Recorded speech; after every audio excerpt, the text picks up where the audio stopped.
माता पिता का तलाक 10 साल की उम्र में हो गया। मां ने दूसरी शादी कर ली, जिंदगी भर सौतेले भाई के साथ रहे।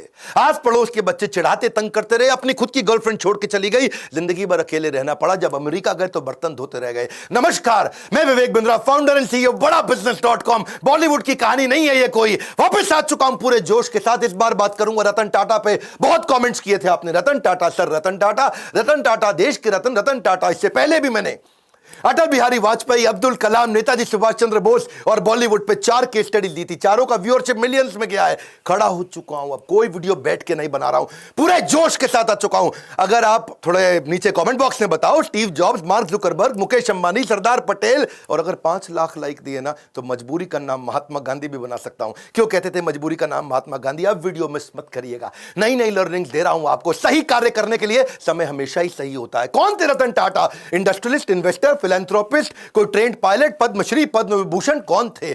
लंदन में इनको सर का टाइटल दिया, ऑनररी नाइट बोलते हैं उसको। यूके में टाइटल दिया गया इनको सर, इसीलिए मैं भी पूरे वीडियो में बोलूंगा सर रतन टाटा। इनकी चेयरमैनशिप में इनका रेवेन्यू टाटा ग्रुप का 40 गुना बढ़ा। 22 साल में 40 गुना रेवेन्यू बढ़ा, प्रॉफिट इन्होंने 50 गुना बढ़ाया। ग्रेटनेस रतन टाटा की ये थी कि ये हर डीप इंसल्ट को स्टीप रिजल्ट में कन्वर्ट करते थे। आप इनकी बेइज्जती करो, इनको डीप इंसल्ट दो, ये स्टीप रिजल्ट क्रिएट कर देंगे। जितना इनको तंग करो ये उतना ग्रो कर जाते हैं। 90% स्टार्टअप 5 साल में फेल हो जाते हैं इंडिया में। 90% स्टार्टअप 90% 5 साल में फेल हो जाते हैं। केवल बचे हुए 5% स्टार्टअप है जो अगले 10 साल तक चल पाते हैं, और 0.01% कंपनियां जो 100 साल तक चलती हैं। टाटा ग्रुप ऐसी कंपनी है जो 150 से ज्यादा साल से चल रही है। आज टाटा ग्रुप इतना बड़ा हो गया कि इनकी 100 से ज्यादा कंपनियां 100 से ज्यादा देशों में चल रही हैं। हाईएस्ट मार्केट कैपिटलाइजेशन है आज पूरे देश के अंदर इनका। टीसीएस अकेली इतनी बड़ी है कि पूरा पाकिस्तान स्टॉक एक्सचेंज एक तरफ और टीसीएस का मार्केट कैप एक तरफ। दोबारा सुन लो, पूरा पाकिस्तान, पूरा उसका पाकिस्तान स्टॉक एक्सचेंज एक तरफ, उनका टोटल मार्केट कैप पूरे देश की सारी कंपनियों का, और हमारी टीसीएस एक तरफ। ये रतन टाटा 4% अकेले जीडीपी को कंट्रीब्यूट कर रहे हैं। ये 50,000 करोड़ के लगभग का टैक्स कंट्रीब्यूट करते हैं एक साल का। पूरा आसाम, हिमाचल प्रदेश, उड़ीसा, गोवा मिला के इतना टैक्स कलेक्ट नहीं करता जितना टाटा ग्रुप अकेला देश को टैक्स देता है। आज हम सबके पास सुविधाओं में टाटा ग्रुप का बहुत बड़ा रोल है। 28 दिसंबर 1937 को पारसी श्री रतन टाटा, सर रतन टाटा, आज 83 साल के हो चुके हैं। कॉर्नेल यूनिवर्सिटी यूएस में हार्वर्ड में पढ़े हैं। पिता नवल टाटा, मां सुनी टाटा। आपस में उनका डिवोर्स हो गया तो ये दादी नाऊजी भाई टाटा के साथ रहे। 1962 में अमेरिका से जब लौट के आए इंडिया में तो उनकी पहली नौकरी टाटा स्टील में लगी जमशेदपुर के अंदर, और उस समय सारे मजदूरों के साथ रहते थे, शॉप फ्लोर पे रहते थे, उनके साथ ही डॉर्मेट्री में सो जाया करते थे, खाना भी लाइन में लग के कैफेटेरिया में उनके साथ लंच किया करते थे। इन्होंने पूछा गाड़ी मिलेगी? उनको बोला गया गाड़ी नहीं मिलेगी आपको, साइकिल पे आया करो अच्छा रहेगा। बोला साइकिल, अच्छा मैं समझ गया। तो ये पैदल ही आने लगे, साइकिल पे भी नहीं आए। अपनी लीडरशिप में इन्होंने टीसीएस को लिस्ट किया, पब्लिक गए। टाटा मोटर्स को उन्होंने न्यूयॉर्क स्टॉक एक्सचेंज में लिस्ट किया ताकि इंटरनेशनल पावर और रिकॉग्निशन मिल सके। As a chairman of Tata group उन्होंने बहुत सारी foreign companies, Tetley, Daewoo commercial vehicle, Corus group steel के लिए, जैगवार लैंड रोवर की कहानी तो आपको पता ही है। वो मैं बिल फोर्ड की कहानी, इनकी टाटा और बिल फोर्ड की बेइज्जती की कहानी पहले कवर कर चुका हूं कि कैसे इनकी बिल फोर्ड ने बेइज्जती करी थी। जब ये अपनी कंपनी बेचने डेट्रॉइट गए तो उन्होंने कहा तुम पे एहसान कर रहा हूं।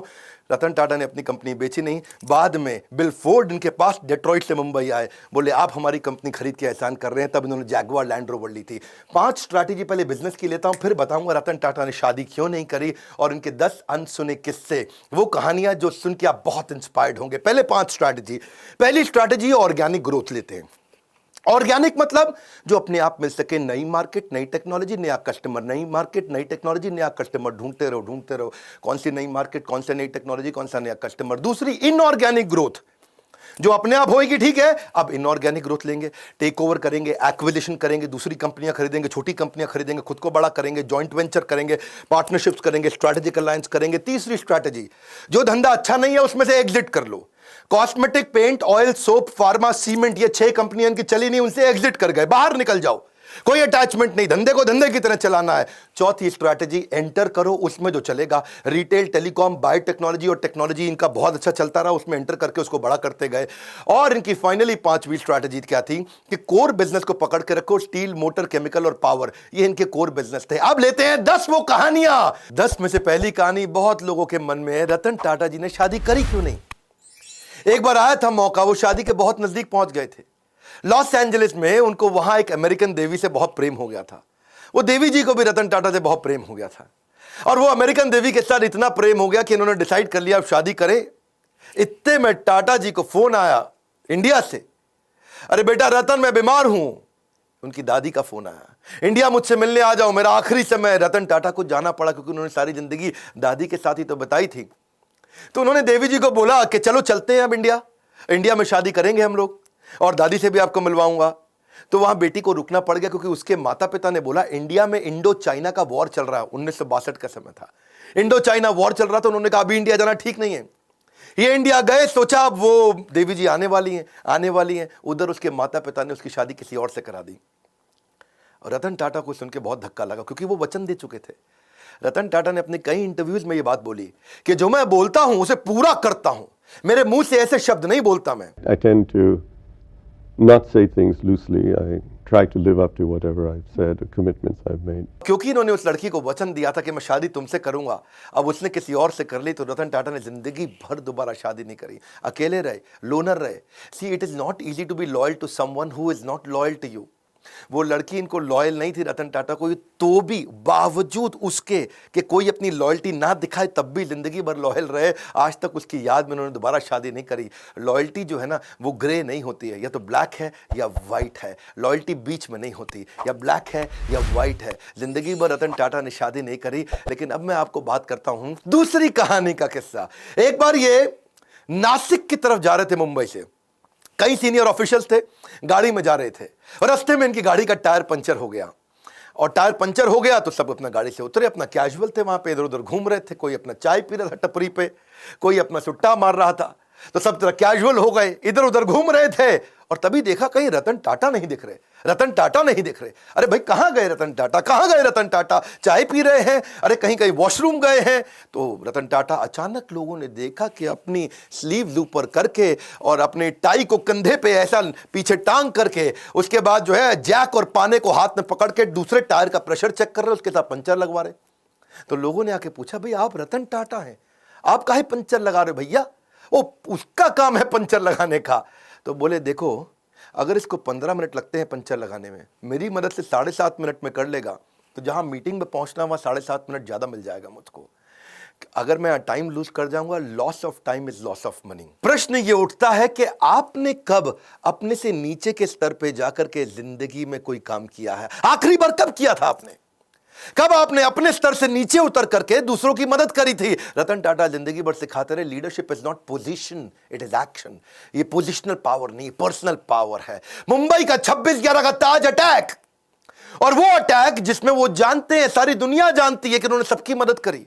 जो आदमी का वहां नुकसान हुआ, इनके जितने एम्प्लॉय थे पर्सनली उनके घर तक गए, ये तो आप जानते हैं। 50, 60, 70, 80 लाख रुपए तक उनको कॉम्पनसेशन दिया, डिपेंडिंग ऑन डिफरेंट सिचुएशन, उनको पैसा दिया।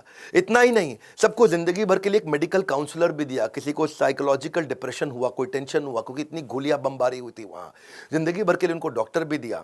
जिसका देहांत हुआ उसको पहले 50, 60, 70, 80 लाख रुपए तो दिया, पर साथ में उसकी बची हुई जितनी नौकरी थी, उसकी पूरी जिंदगी की आखिरी जो सैलरी थी वही तनख्वाह उसको जिंदगी भर दी। उसके बाद उसके घर में, परिवार में बच्चों की एजुकेशन की, मैरिज की, मेडिकल की, सबकी रिस्पॉन्सिबिलिटी ली। ऐसे थे रतन टाटा, जिंदगी भर की रिस्पॉन्सिबिलिटी ली। और अगर तुमने कोई कर्जा लिया तो वो कर्जा भी माफ किया। इतना ही नहीं कि जो लड़का पहला महीना हुआ है आके, पहला दूसरा दिन हुआ है, ऐसा भी एक लड़का था। ऐसे भी कुछ लड़के थे जिनको बिल्कुल अभी होटल में ज्वाइन ही किया था, ट्रेन ही थे, उनको भी ऐसे ही पूरा कॉम्पनसेट किया। ये सब तो सब समझते हैं, पर जो बात जिसने मुझे हैरान कर दिया, जिसके कारण मैं भी अपनी कंपनी में स्टैंडर्ड को चेंज कर रहा हूं, वो ये है कि उन्होंने अपने होटल वालों की तो मदद करी, बाहर आसपास बाजार में जो पुलिस वालों को गोली लगी उनको भी उन्होंने कॉम्पनसेट किया। वहां पेडेस्ट्रियन जो राही चल रहे थे, वहां पे राहगीर थे, चाय वाला था, भेलपुड़ी वाला था, गुब्बारे वाला, पाव भाजी वाला, पान की दुकान, टपरी, जिनको टाटा ग्रुप से कोई मतलब नहीं, उनको भी इन्होंने मॉनिटरी भी पैसे से भी मदद करी और साथ में टाटा ग्रुप में नौकरी भी दिलाई। और ये सब कुछ उन्होंने केवल 20 दिन में कर लिया। दूसरी तरफ एक लड़की थी देविका, सीएसटी स्टेशन पे, उसने अजमल कसाब को रिकॉग्नाइज किया था। छोटी लड़की थी, 10, 11, 12 साल की, और उसको उसके पिता और उसके भाई जेंट्स वॉशरूम गए थे, छोटी बच्ची को बाहर 2 मिनट छोड़ करके, और उसको सामने से आके गोली मारी। उसी ने अजमल कसाब को आकर के बाद में कोर्ट में पहचाना था। आज रतन टाटा ने तो 20 दिन के अंदर कॉम्पेंसेशन कर दिया सब कुछ। 20 दिन में फटाफट कमेटी बना के सबको मुआवजा दिया, सबकी मदद करी, सबके साथ खड़े हो गए। और तब 2008 से 2020 हो गया, एक 20 दिन एक 2020, 20 डेज 2020। आज 2020 तक उस लड़की को कोई कॉम्पेंसेशन नहीं मिला। इनफैक्ट मछुआरे थे कहीं, मैं अभी इकोनॉमिक टाइम्स में खबर पढ़ रहा था, वो मछुआरों को आज 12 साल के बाद कॉम्पेंसेशन मिला। मतलब सरकार को जितना समय लगता है टाटा को कभी समय नहीं लगता। करुणा के लिए कारण की जरूरत नहीं पड़ती। यदि आप दूसरों को प्रसन्न देखना चाहते हैं तो करुणा का भाव रखिए, और अगर खुद को प्रसन्न देखना चाहते हैं तो भी वही करना है, तो भी करुणा का भाव रखना है। देखिए ये ऐसे व्यक्ति थे जो वैल्यू को वैल्यू किया करते थे, वैल्यूज को, he used to value the values.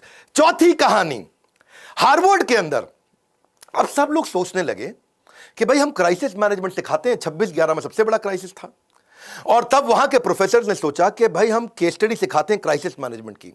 तो उन्होंने अपने 2 प्रोफेसर्स को भेजा कि जाके इंडिया में पता लगाओ कि रतन टाटा की ये कंपनी टाटा ग्रुप में जो होटल था, होटल के कर्मचारी इतने कमिटेड कैसे थे, कैसे अपनी जिंदगी को दांव पर डाल के दूसरों को बचाने में लगे थे। आपको तो पता है ना, वहां एक जनरल मैनेजर भी था, करमबीर सिंह, 1 साल पुराना जनरल मैनेजर था, और उसने क्या देखा, मतलब उसकी वाइफ और उसके बच्चे उसी होटल में रुके हुए थे, और उसको पता चला, खबर मिली कि उसकी वाइफ की डेथ हो गई है वहीं पे, जो नीति थी उसकी वाइफ, और उसका बेटा उदय और समर, एक की उम्र 14 साल, एक की 5 साल, वो होटल के अंदर है जनरल मैनेजर करमबीर सिंह, और ऊपर फ्लोर के अंदर एक स्वीट कमरे के अंदर उनके बच्चे और उसकी बीवी की डेथ हो गई। लेकिन वो रुका नहीं, क्योंकि आग लग गई थी वहां कमरे में, वो रुका नहीं, वो सुनने के बावजूद वो दूसरे गेस्ट को बचाने में लगा रहा। इतना ही नहीं, उनके अलावा यंग ट्रेनी थे बहुत सारे, वो भी गेस्ट को बचाने में लगे रहे, वो भी खुद वहीं रुक रहे, उनको गेस्ट को भेजते रहे होटल के अंदर। टेलीफोन ऑपरेटर फोन करके बता रहा है कि अब निकलो, अब रुको, अब निकलो, अब रुको। रिसेप्शनिस्ट जो स्टाफ थी वहां पे, वो भी ह्यूमन शील्ड बना बना करके गेस्ट को निकालने में लगे हैं। सब लोग हैरान थे। हार्वर्ड बोला कि यार एम्प्लॉइज में ऐसा है क्या, इनके ये क्या भरते हैं, कौन सा इंजेक्शन लगाते हैं कि इनके एम्प्लॉय कोई आर्मी के अफसर थोड़ी है कि अपनी जिंदगी दांव पर लगा दी। भाई सबसे पहले तो आदमी अपने को बचाता है, खुद निकलता है, लेकिन इनके सारे एम्प्लॉय, ताज मालदीव्स का भी था ना ताज, वहां पे भी सुनामी आया था 2004 में, उधर भी इन्होंने यही किया था। तो वो सोचे कि भाई ताज होटल के एम्प्लॉय ऐसे हैं कैसे। तो देश पांडे और रैना, ये 2 आदमी हार्वर्ड से आए रिसर्च करने इंडिया में। तो पहले सोचा भाई सिंपल सी बात है, आप लोग भी सोच रहे होंगे कि इनकी ट्रेनिंग बड़ी अच्छी होती होगी, इनका ह्यूमन रिसोर्स अच्छा होगा, इनके मैनुअल अच्छे होंगे। लेकिन वो बोले नहीं, ट्रेनिंग तो तब देना जब एम्प्लॉय 2, 4, 5, 10 साल पुराना हो जाए। यहां तो एम्प्लॉय नया था, जिसको आए 15 दिन हुए वो भी जान दे रहा है अपनी। तो बोले कि अच्छा रिवॉर्ड रिकॉग्निशन अच्छा देते होंगे। भाई नहीं, जो रिवॉर्ड रिकॉग्निशन तब दोगे जब तुम साल 2 साल 4 साल नौकरी कर लोगे, तब तो कोई अवार्ड रिवॉर्ड दोगे। वो तो 15 साल पुराने लड़के, 15 दिन क्षमा चाहता हूं, पुराने लड़के आए और होटल में अपनी जान देने में लगे। तो ये कह रहे हैं कि क्या चक्कर है, टाटा ग्रुप के होटल में कोई आदमी आता है तो अपनी जान देने को तैयार हो जाता है, पर ग्रुप के लिए, टाटा के लिए काम करता है, क्या चक्कर है। तो उन्होंने कहा भाई रिज्यूमे अच्छा था, इनका एक्सपीरियंस अच्छा था, पता चला वो भी नहीं। फाइनली रतन टाटा से जब इनका इंटरव्यू हुआ, उन्होंने कहा यार क्या क्या चक्कर क्या है, आपके होटल का आदमी अपनी जिंदगी दांव पर लगा देता है। तो रतन टाटा ने बोला ये बाद की बात नहीं है, ये हायरिंग से पहले की बात है। हम उसका कैरेक्टर, उसकी इंटेग्रिटी को देख लेते हैं इंटरव्यू के दौरान। Interview is the key. Interview के दौरान ही हम अपनी कंपनी में ऐसे लोगों को लेते हैं जो ईमानदार है, काम करना तो हम सिखा देंगे, हमें ईमानदार लोग चाहिए। ये है टाटा ग्रुप, खुद इतने ईमानदार, उनकी ईमानदारी पर तवे पे बैठ करके इंसान आज भी कसम खा सकता है कि भाई टाटा नहीं कर सकते बेईमानी। और ऐसे ही एम्प्लॉय भी लेते हैं, कहते हैं ईमानदार ले लो। और जब ईमानदार लोग लिए तो उन्होंने अपनी जान दी होटल में लोगों को बचाने के लिए। इनका रूल क्या है, नेशन बिफोर द बिजनेस। मैं 5वीं कहानी सुनाता हूं। अभी ताज अटैक की मैंने 2 कहानी सुनाई आपको, अब ताज ही की तीसरी कहानी लेते हैं कि ताज होटल को ठीक करने के लिए रतन टाटा ने टेंडर निकाला। भाई होटल में आग लग चुकी है, होटल में गोलियां चली हैं, होटल पूरा तहस नहस हो चुका है। तो उन्होंने दुनिया भर में टेंडर निकाला कि कौन हमारे होटल को आके ठीक करेगा, रिपेयर करेगा। समझ रहे हो मेरी बात को। तो रिपेयर करने के लिए दुनिया भर में टेंडर, पाकिस्तान से 2 कंपनी ने भी टेंडर अप्लाई कर दिया कि हम आपका होटल आके ठीक करते हैं। अच्छा, उनको रतन टाटा ने ध्यान नहीं दिया, भाई पाकिस्तानी है, मैं यही कराऊंगा इनसे। कसाब साहब वहीं से आए थे। तो ये को 2 आदमी, 2 बड़े बिजनेसमैन बिना अपॉइंटमेंट लिए पहुंच गए मुंबई रतन टाटा से मिलने के लिए कि भैया हमको दे दो, हम करेंगे टेंडर पास। रतन टाटा ने उनको अपॉइंटमेंट नहीं दिया, कमरे के अंदर से सेक्रेटरी को बोल दिया बोल तो बिजी हैं। वो बाहर बैठे वेट करते रहे, पूरा सुबह से शाम हो गया। रतन टाटा ने फिर मैसेज भेज दिया उनको, बोलो चले जाओ, तुम अपॉइंटमेंट लेके नहीं आए, मैं बिजी हूं। ये दोनों पाकिस्तान के बड़े बिजनेसमैन दिल्ली पहुंच गए एक बड़े कांग्रेस के नेता के पास। उस समय कांग्रेस का वो कैबिनेट में मिनिस्टर था, और उनके पास जाकर के बोलते हैं कि आप मेरी रतन टाटा से अपॉइंटमेंट फिक्स करा दो, हम उनका होटल ठीक कर देंगे, भैया हमारा तो काम ही यही है। तो कांग्रेस के मिनिस्टर ने रतन टाटा को फोन किया, हेलो मैं मंत्री बोल रहा हूं, मैं नाम नहीं लूंगा उनका। रतन टाटा बोले बताइए। बोले ये 2 आदमी आए हैं बिजनेसमैन पाकिस्तान से, ये आपका होटल ठीक कर सकते हैं, इनको टेंडर दे दो, आप इनको मीटिंग तो दे दो, कम से कम इतना तो करो। तो रतन टाटा ने उनको क्या जवाब दिया, आप हैरान हो जाएंगे। बोले तुम बेशर्म हो सकते हो, मैं बेशर्म नहीं हूं, पाकिस्तानियों को धंधा नहीं दूंगा। खटाक फोन रख दिया। ऐसे हैं हमारे श्री रतन टाटा। इसी के साथ दूसरी कहानी, और 26/11 के अटैक के बाद पाकिस्तान की सरकार ने उनसे कुछ सैकड़ों हजारों टाटा सूमो को ऑर्डर दिया था। टाटा सूमो उन्होंने कहा मैं पाकिस्तान को नहीं दूंगा, नुकसान बर्दाश्त है लेकिन देश से गद्दारी बर्दाश्त नहीं है। क्विकली छठी छोटी सी कहानी, एक बार एक कॉलेज के चेयरमैन ने उनको इन्वाइट किया कि बड़े फंक्शन में 25वीं एनिवर्सरी थी, सेलिब्रेशन थी। अब रतन टाटा आए हुए, रतन टाटा है भैया, टाटा ग्रुप कंग्लोमरेट। बच्चों में भीड़ भाड़ हो गई, और मैं देखूंगा आगे आऊंगा, मैं देखूंगा आगे आऊंगा। 2-4 बच्चों ने इधर धक्के मार दिए, आगे निकलने के चक्कर में रतन टाटा ने देखा बेचारी एक लड़की नीचे गिर गई। उन्होंने कहा कि आप फंक्शन खत्म होने दो, मैं आपसे मिलूंगा। फंक्शन थोड़ा लंबा हो गया, रतन टाटा जी की फ्लाइट थी और उन्होंने अपनी फ्लाइट मिस कर दी। प्रिंसिपल ने बोला फ्लाइट क्यों मिस कर रहे हैं साहब, बच्चे हैं, क्या हो गया? बोले नहीं, मैंने वचन दिया है, मैं इनसे मिलूंगा, प्राण जाए पर वचन ना जाए। ये कहानियां आपने पहले बॉलीवुड में बहुत सुनी होंगी, लेकिन असलियत में रतन टाटा कहते हैं जो मैं मुंह से निकाल देता हूं मैं करता हूं पूरा। चलो आगे बढ़ते हैं। 7वीं कहानी, रतन टाटा एक पीपल्स पर्सन थे। आपको पता है जब जापानी कंपनी इंडिया में आती है और ऑटोमोबाइल कंपनी लगाती है तो बहुत स्ट्राइक होती है।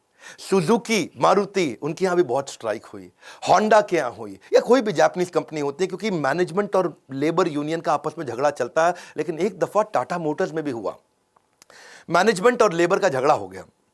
वहां पे लेबर ने उनको बोला, उनकी यूनियन ने बोला कि भाई हमको ना यहां पे एक बोनस चाहिए, आप बोनस नहीं दे रहे हैं। वो इतना वायलेंट हो गया कि मजदूरों को भी चोट आई और मैनेजर्स को भी चोट आई, को झगड़ा बहुत बढ़ गया। और लेबर यूनियन कह रही है बोनस तो चाहिए ही चाहिए। अब मैनेजमेंट तैयार नहीं थी बोनस देने के लिए। आप समझना, क्योंकि मैंने तो ऑटोमोबाइल कंपनी में बहुत काम किया है, मारुति ने मुझको हर साल बेस्ट ट्रेनर इन इंडिया का अवार्ड दिया है, तो मैं तो इनको जानता हूं। इनको बोलते हैं बेसिकली लॉन्ग टर्म सेटलमेंट।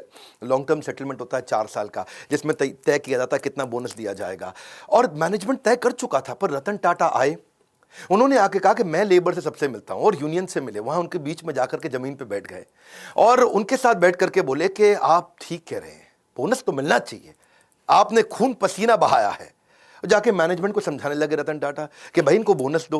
अब मैनेजमेंट बोली सर हम ऑटोनोमस बॉडी है, हम डिसाइड करेंगे, हमारे हिसाब से बोनस नहीं देना चाहिए। रतन टाटा अड़ गए, बोनस दो, आपको देना चाहिए।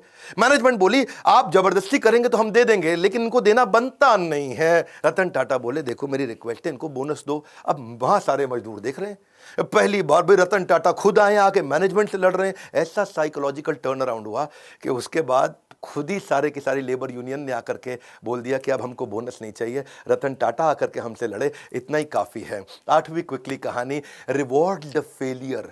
इन्होंने अपने टाटा नैनो के फेलियर से एक चीज़ सीखी कि क्या, कि try frugally and fail fast. वो उन्होंने कल्चर ही बना दिया। तब रतन टाटा ने आकर सबको सिखाया कि भाई ऐसा करते हैं, हम फेलियर को रिवॉर्ड करते हैं, छोटे छोटे फेलियर होने दो। उन्होंने एक एनुअल कॉन्टेस्ट ही लॉन्च कर दिया टाटा ग्रुप में। कहता चलो एक कॉन्टेस्ट लॉन्च कर देते हैं, मैं जो सबसे बढ़िया फेल्ड आइडिया होगा उसको रिवॉर्ड दूंगा, ताकि लोग मेहनत तो करें, और जितना बढ़िया फेल्ड आइडिया होगा मैं उसको, तो ताकि छोटे छोटा मेहनत करो, छोटी छोटी फ्रूगल, बहुत बड़े फेलियर मत करो, छोटे फेलियर जल्दी जल्दी करो, जल्दी जल्दी सीखो, it will spark your innovation. तो रतन टाटा का मैसेज था कि failure is a gold mine for the company. अब उन्होंने कई सारे फेलियर फिर देखे कि आने लगे, वो बहुत वैल्यूएबल थे। इन्होंने एक वहां पे स्टूडेंट्स ने छोटा आइडिया फेल किया, लेकिन बहुत अच्छा था कि छोटा ट्रक क्या 3 व्हीलर को रिप्लेस कर सकता है। ये इस पे भी टाटा ग्रुप ने ट्राई किया। ऐसा नहीं है कि टाटा की 100 से ज्यादा कंपनी ऐसे ही बन गई, कई आइडियाज पे छोटे छोटे फेल करते हैं, लेकिन कम खर्चे में फेल करके सीख जाते हैं। एक इन्होंने चीप वाटर फिल्टर भी बनाया, उसका नाम रखा था द स्वच्छ।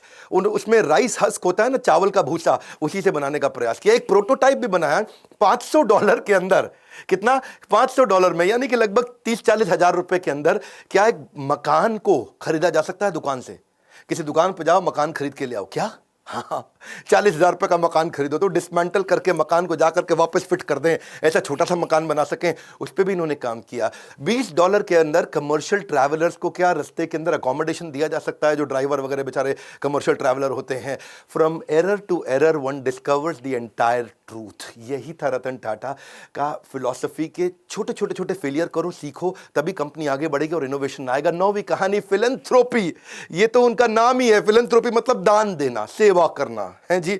रतन सेवक टाटा, शायद इनका नाम ऐसा ही होना चाहिए था, रतन फिलैंथ्रोपिस्ट टाटा। ऐसे फिलैंथ्रोपिस्ट जो आज भी 66% के आसपास अपनी कंपनी के प्रॉफिट्स को चैरिटेबल ट्रस्ट में देके दान दे देते हैं।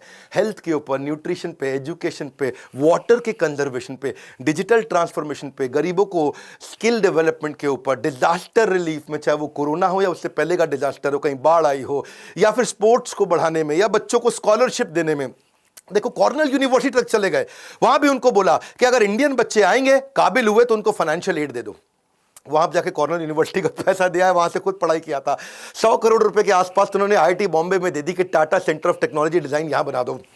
लेटेस्ट अब इन्होंने 1,500 करोड़ रुपया कोविड में दान किया। इसको देखो, पहले तो ये ना लोगों को दान दिया करते थे, बाद में उन्होंने प्रोजेक्ट बनाने शुरू कर दिए। उन्होंने रिसर्च प्रोजेक्ट को फंड किया कि बीमारी ठीक करने की जगह कुछ ऐसा कर दो कि बीमारी हो ही नहीं, है जी। जैसे अल्फ्रेड फोर्ड आए थे ना इंडिया में, उन्होंने आकर के इस्कॉन को मायापुर में दुनिया का सबसे बड़ा मंदिर बनाने के दान दिया। तो उनको पूछा ममता बनर्जी ने, भाई फोर्ड साहब यहाँ इतना दान मंदिर बनाने को क्यों दे रहे हो? एड्स के लिए दान दे रहे थे। तो उन्होंने कहा मैं ऐसा दान दे रहा हूं जिससे एड्स होए ही नहीं। हाँ, ऐसे ही रतन टाटा क्या बोले, मैं बीमार होने पे बीमारी ठीक करने की जगह ऐसा दान देना चाहता हूं जिससे बीमारी होनी बंद हो जाए। टाटा ग्रुप फिलैंथ्रोपी में इतना आगे है। 2011 का मैं अपना पर्सनल किस्सा भी सुनाना चाहूंगा। मेरे गुरुदेव के आदेश पे उन्होंने कहा हम गरीब बच्चों को खाना खिलाना चाहते हैं। तो उन्होंने कहा कि आप टाटा ग्रुप से जाकर के मिलिए, वो बहुत दान देते हैं। तो तब अर्जुन मुंडा सांसद हुआ करते थे उन दिनों, ये मेरा पर्सनल किस्सा है 2011 का बता रहा हूँ, जमशेदपुर से। और तब मैं उनको गया, उनके पास जाके उनको गीता के कुछ कथा सुनाई, उनको बताया यज्ञ दान तप कर्म, कि यज्ञ दान तपस्या और कर्म ये सबको करना चाहिए, पावनानि मनीषी नाम। बहुत खुश हुआ अर्जुन मुंडा अचानक भगवत गीता पढ़ते पढ़ते 15 दिन में झारखंड की सरकार पलटी, मुख्यमंत्री बन गए। बहुत खुश हुए, बोले विवेक बिंद्रा जी आपने मुझको गीता दी और मैं मुख्यमंत्री बन गया, आइए चलिए मिलते हैं। शपथ समारोह पर उन्होंने बुलाया, बोला मैं क्या सेवा कर सकता हूं? मैंने कहा मेरे लिए मत करिए, मुझको आप रतन टाटा जी से, जमशेदपुर में वहां नेरुरकर हुआ करते थे, हेमंत नेरुरकर मैनेजिंग डायरेक्टर, इनसे मिलवा दीजिए। मैं चाहता हूं गरीब बच्चों को जमशेदपुर में किचन बना दें और गरीब बच्चों को मिड डे मील के द्वारा उनको स्कूल में बुलाएं, खिलाएं। तो उन्होंने मेरी वहां मीटिंग कराई। तो मैंने जाकर के मिस्टर नेरुरकर को बताया कि हम क्या करेंगे, गाड़ियों पे आपकी टाटा एस, टाटा 407 उस पर लगा देंगे बड़ा बड़ा बोर्ड कि टाटा ग्रुप आज यहाँ गरीब बच्चों को खाना खिला रहा है और मिड डे मील का कैंपेन चलाते हैं। स्कूल के अंदर बच्चों को दाल चावल रोटी सब्जी गरम गरम खिला देंगे, इससे बच्चे स्कूल आएंगे फ्री में खाना खाने के लिए। उनको आइडिया अच्छा लगा, उन्होंने 15 करोड़ रुपया डोनेशन भी दिया। ये पर्सनली मैं उन दिनों शायद उस समय 28-29 साल का रहा हूँगा और ये मेरी लाइफ का एक बड़ा अचीवमेंट था कि मैं एक सेवा कर पाया। आज भी वो किचन चल रही है, 65,000 गरीब बच्चों को वहाँ खाना खिलाया जा रहा है। उसके ओपनिंग पे मैं गया था, इनॉग्रेशन पे कुछ फोटोग्राफ्स भी मैं आपको शेयर करूँगा। तो वहाँ मुख्यमंत्री थे, ये मैनेजिंग डायरेक्टर थे टाटा ग्रुप के। वहाँ पे आज तक कोई भी व्यक्ति दान देकर कभी गरीब नहीं बना है। No one has ever become poor by giving. देखिए, पक्षी के पीने से नदियों का पानी खत्म नहीं होता, उसी प्रकार धनी व्यक्ति के दान देने से उसका दान भी नहीं घटता। ये टाटा ग्रुप के साथ मेरा एक्सपीरियंस था। और 10वीं कहानी, विनम्रता से विश्वास। वैसे तो मन करता है सर रतन टाटा के बारे में बोलते चले जाऊं, घंटों की वीडियो बनाऊं, फैमिली ट्री पे बनाऊं, उनके सब वो परिवार शुरू से लेकर के अब तक 150 साल की हिस्ट्री बताऊं, उनके कॉर्पोरेट एक्सपीरियंस बताऊं, बिजनेस 100 से ज्यादा कैसे चलाते थे उसके बारे में बात करूं, क्या क्या नहीं बात करूं। लेकिन चलिए, समय पूरा ना पड़ता हो। एक बार वो सेमिनार में गए और एक सेमिनार में, वहां सेमिनार खत्म होने के बाद लोगों ने बोला भाई सर रतन टाटा के साथ फोटो खिंचाएं। तो सब लोग लाइन में खड़े हो गए, 3 रो बना ली उन्होंने। पहले लंबे वाले लड़के पीछे खड़े हो गए, फिर थोड़ी कम हाइट के, और नीचे बाकी जमीन पे बैठ गए। अब सर रतन टाटा की कुर्सी लगाई थी, उन्होंने कुर्सी हटवा दी तो लोगों को लगा खड़े होंगे। अब रतन टाटा जी खड़े हुए तो उनकी हाइट लंबी है तो पीछे वाले छुप जाएं, पीछे जाके खड़े हुए तो रतन टाटा खुद छुप जाएं। तो वो आके खुद ही जमीन पे बैठ गए। 2 मिनट तक सन्नाटा हो गया, नीचे बैठे। रतन टाटा बोला जल्दी फोटो खींच लो, ज़्यादा देर नीचे नहीं बैठ सकता मैं। सर रतन टाटा है वो, विनम्रता की मूर्ति, विनम्रता से विश्वास तक। जब श्री नारायण मूर्ति जो कि इन्फोसिस के फाउंडर हैं, जब उनको बोला गया कि आप लाइफ टाइम अचीवमेंट अवार्ड दीजिए रतन टाटा को, और वो जब लाइफ टाइम अचीवमेंट अवार्ड देने गए तो अवार्ड देते ही उन्होंने पहले उनके चरण स्पर्श किए, उनके पाँव छुए। ये हमारे देश की सभ्यता है, और सभ्यता से ज़्यादा ये स्वयं सर रतन टाटा हैं कि कॉम्पिटिटर भी आके पाँव छूता है। आप दोबारा बता दूं, ये टीसीएस चलाते हैं, वो इन्फोसिस चलाते हैं, आपस में कंपटीशन है। कॉम्पिटिटर भी जिसके पांव छुए वो है सर रतन टाटा। कोई भी गाड़ी दुनिया में चला सकते हैं, लंबरगिनी भी चला सकते हैं, लेकिन टाटा की सेडान गाड़ी चलाते हैं। इकोनॉमी क्लास में एयर एशिया के ट्रैवल करते हैं। ट्रस्ट इक्वल्स टू कल्ट, उनका कल्ट इतना ज्यादा है। एक बार क्या हुआ, सर रतन टाटा के 1 मिलियन फॉलोअर हो गए इंस्टाग्राम पे, तो वो इंस्टाग्राम पे आए, सबको धन्यवाद कर दिया कि भाई मेरे 1 मिलियन फॉलोअर हो गए, आप सबका बहुत बहुत धन्यवाद। तो वहीं एक लड़की ने नीचे कमेंट लिख दिया, कांग्रेचुलेशन छोटू। क्या छोटू?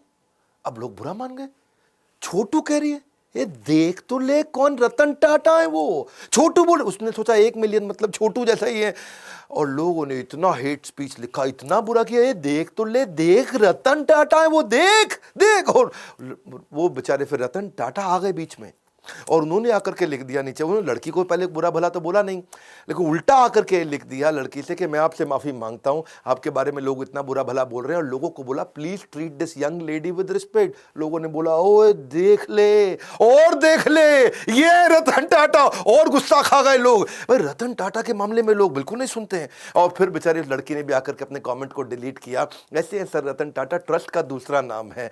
हजारों लाखों बातें रतन टाटा जी के बारे में गूगल पे लिखी हुई हैं, अगर उनमें से आधी भी सच हो तो दुनिया में सबसे ज्यादा ईमानदार आदमी की उपाधि उनको मिलनी चाहिए। वैसे रतन टाटा जी ने जो इंपैक्ट क्रिएट किया है वो तो शायद कोई भी ना कर सके, मैं तो कभी उसके तिनके का भी प्रयास ना कर सकूं, लेकिन बिजनेस में आपको सफल बनाने की जिम्मेदारी हमने जरूर ले ली है, ये तो पक्का कर लिया है, कुछ भी नहीं छोड़ा है, कुछ भी नहीं। इतना बढ़िया बढ़िया दुनिया के हर प्रॉब्लम का बिजनेस कंटेंट हमने हिंदी में बना दिया है, कुछ नहीं छोड़ा है। आज हमसे ज्यादा बिजनेस ट्रेनिंग प्रोग्राम कोई भी किसी का भी कंटेंट कंज्यूम नहीं करता, केवल बड़ा बिजनेस प्लेटफॉर्म ऐसा है। अगर हिंदी में किसी को बिजनेस सीखना है, कुछ नहीं छोड़ा है, सब सिखा दिया। आइए वर्ल्ड का मोस्ट पावरफुल कंटेंट कंज्यूम करिए। अगर आप बनना चाहते हो एक सफल व्यापारी तो call now to join EAE, यानी कि एवरीथिंग अबाउट एंटरप्रेन्योरशिप, एवरीथिंग।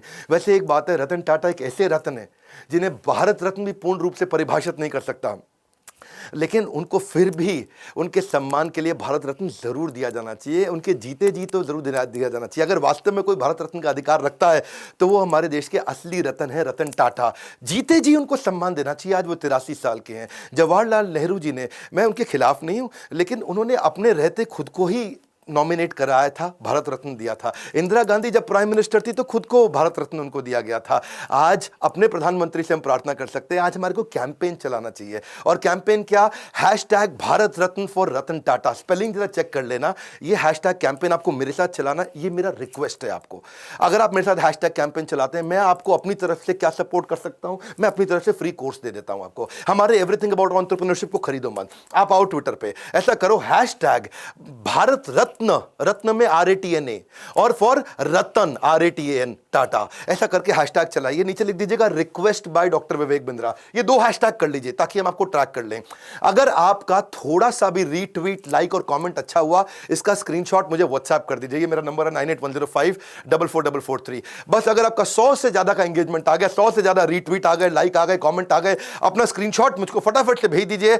आप हमारे व्हाट्सएप पे, व्हाट्सएप नंबर भी चलता है 9810544443, यहां भेजिए। मैं आपको everything about entrepreneurship 36,000 plus GST का कोर्स अपनी तरफ से फ्री दूंगा। ये मेरी रिक्वेस्ट मानिए। आइए मिल करके इस कैंपेन को आज इतने रीट्वीट दे दे, इतने रीट्वीट दे दे। आप आकर के मेरे ट्विटर अकाउंट को फॉलो कर सकते हो, नीचे मैं लिंक दे देता हूं आपको। और साथ में मिलकर के बस इस हैशटैग को हमें ट्रेंडिंग पे लेकर के आना है। अगर रतन टाटा जी को मिल जाता है ना भारत रत्न, तो ऐसा लगता है जैसे 140 करोड़ भारतवासियों को मिल गया है। आज तक बिजनेसमैन लोगों को नहीं मिलता, लेकिन इनको मिलना चाहिए, इनके जीवन में मिलना चाहिए। यही एक ऐसे रत्न है। मैं आपको रिक्वेस्ट करूंगा इस वीडियो को खूब शेयर करिएगा, ट्वीट करके स्क्रीनशॉट मुझको भेजिए। मैं अपनी तरफ से क्या कर सकता हूं, आपको कोर्स फ्री में दे सकता हूं। अगर आप मेरा सहयोग करें, रतन टाटा जी को भारत रत्न मिलना चाहिए। नीचे कमेंट बॉक्स में अपनी फीलिंग बताइए, आपको उनकी कौन सी लर्निंग अच्छी लगी, फीलिंग बताइए। अगला वीडियो किसका देखना चाहते हैं वो बताइए। देश के हर बच्चे को, हर व्यापारी को भेजिए इनके वीडियोस के, बिना भ्रष्टाचार के, बिना किसी को घूसखोरी के भी आप बिजनेस को बड़ा कर सकते हैं,